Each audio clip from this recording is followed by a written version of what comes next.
Want to learn a pretty one-row repeat crochet stitch? If you do, today I'm going to teach you how to crochet the Picot Texture Stitch. It's easier than you think. If you're ready to learn, I'm Rachel from Hope Corner Farm, and by day I'm a home ec teacher who teaches hundreds of students how to crochet. And let's grab a hook and some yarn, and we'll get crocheting.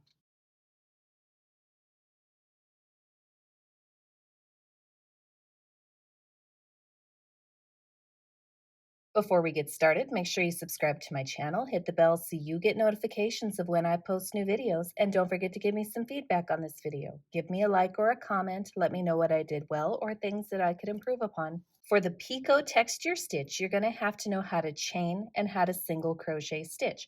I am going to show you how to do both of those in this tutorial, but if I go too fast or you want videos that focus slowly on those stitches alone, you could check out my links in the description below.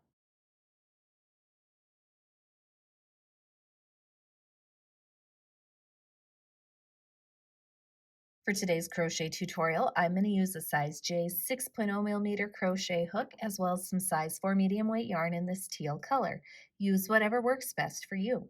You may also need a pair of scissors and a yarn needle at the end of your project. Today's crochet tutorial is written using US crochet terms.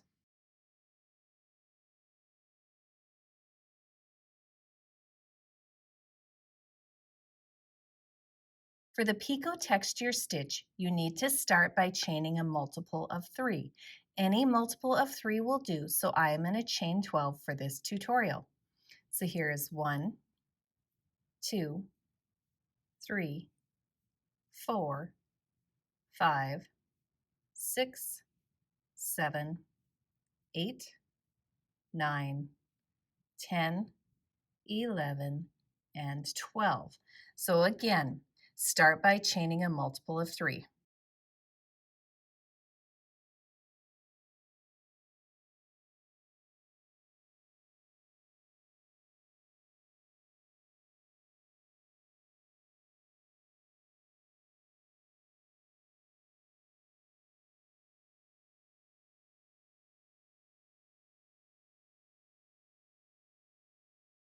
For row 1, we're going to start by working into the second chain from the crochet hook.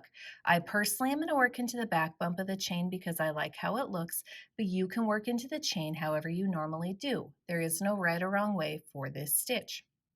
Into that second chain from the crochet hook, we're going to work a single crochet stitch. So without yarning over, we're going to insert our crochet hook. We're going to yarn over, pull through the stitch. Now we have 2 loops on our hook. Yarn over, pull through both loops, and that completes a single crochet stitch.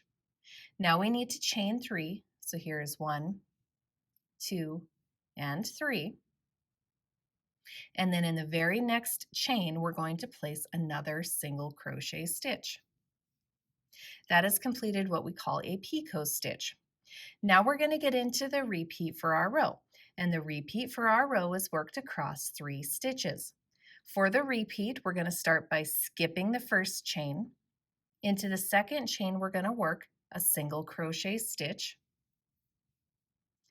Then we chain 3, so here's 1, 2, 3.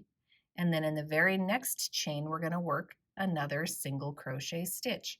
We're going to repeat that all the way across the row. This repeat takes us all the way to the end of row 1. So again, we skip 1 chain.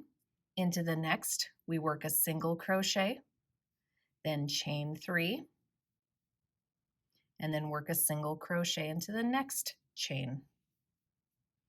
And we have 1 more repeat to go for my stitch count. So skip 1 chain, into the next, work a single crochet, chain 3, and then work a single crochet into the very last stitch of the row. And that completes row 1. Now, one thing to notice is right now my work is kind of rainbowing, and yours probably will too. Just note that this is normal. It will straighten out as we add more rows, so do not panic if your work is rainbowing at this point.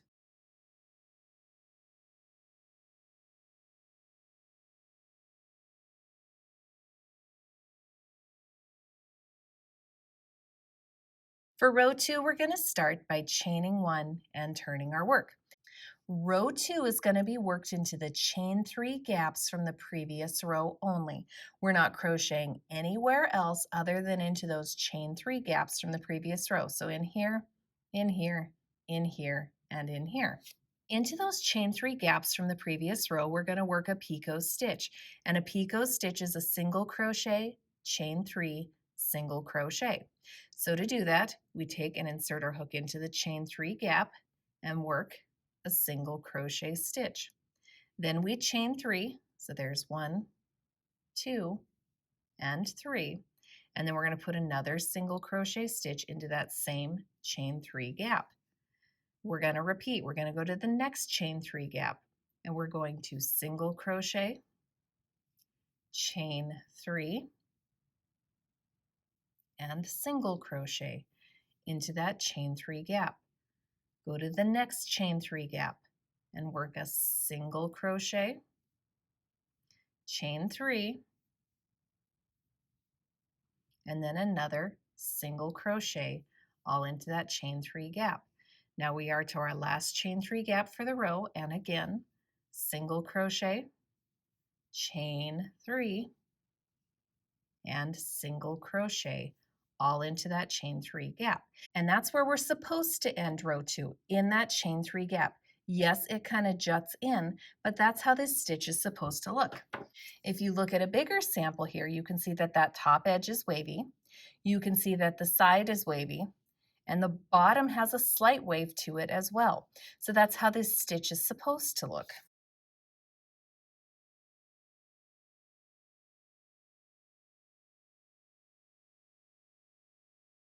For the remainder of your project using the Picot Texture Stitch, you're going to keep repeating row 2. This is now a 1-row repeat crochet stitch.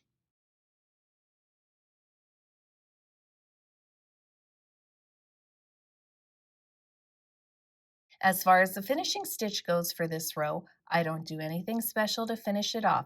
Because it has that wavy edge and side and bottom, I just leave it how it is, and I finish my work after any repeat of row 2 that I would like. The Picot Texture Stitch looks the same on both sides. So here is one side, and here is the other side.